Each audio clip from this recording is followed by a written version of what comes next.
مهک درباز بیتن به سر پیاما بارزانی کو دا خازا جوینا آلیان کربو. دنهادا گاوا فعلی با انجام دانا جوینه دست بکریه. لی انجام دانا هر جوینه که به تیوی به برهفبونا پارتی و گوران هیا.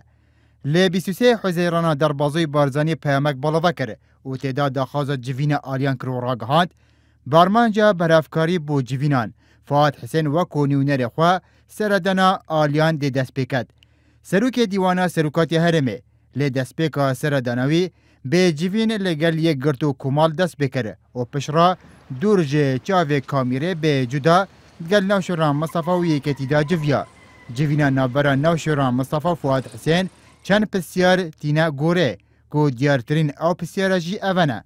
اکم بریا نها دادگین جیر دستلاتا پارتی فرمانا دست سرکنه بو نوشوران مصطفی در کره لید نها دا سروک دیوانا سروکاتی حرمه دگل نوشوران مصطفی دا جویا.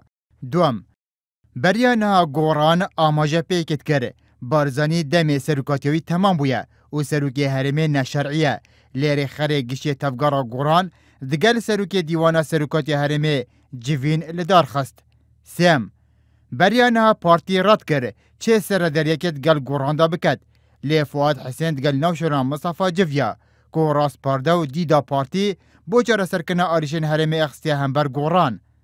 چورم بریا نها گوران را گهان بو به مرجکی پیشوازی لی فؤاد حسین دکن که لگل سرکیاتی هفبشایی کتی و گوران دا بجویتن لی سروک دیوانا سروکاتی حرمه به جداد گل هر یک جه یکتی و گوران دا جویا.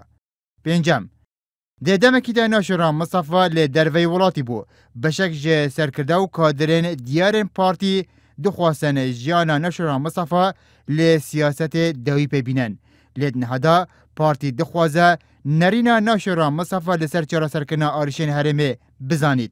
ششم بریا نها گوران همو جوینک دگل پارتی دا رد کرد و مرجع وی یکی هبو کل ویت روشا پرلمان و حکومت آسی ببید لی چه ایک جوان مرجان گوران نات نجیب جکرن ناشوران مصطفی جی دگل سروک دیوانا سروکاتی حرمه جویا. پشتی جوینه دگل ناشوران مصطفی فؤاد حسین به دو جوینن جدا دگل هر یک جمال بختیار برپرس دسته کارگریا مکتب سیاسی ایکتی و کوسرات رسول جگری ایکم سکرتیر گشتی ایکتی به جدا جویا که اوجی بسیار که دنتینا روژاوه که بوچ دگل یک حزب سیاسی دیارکری دو جوینان انجام داد.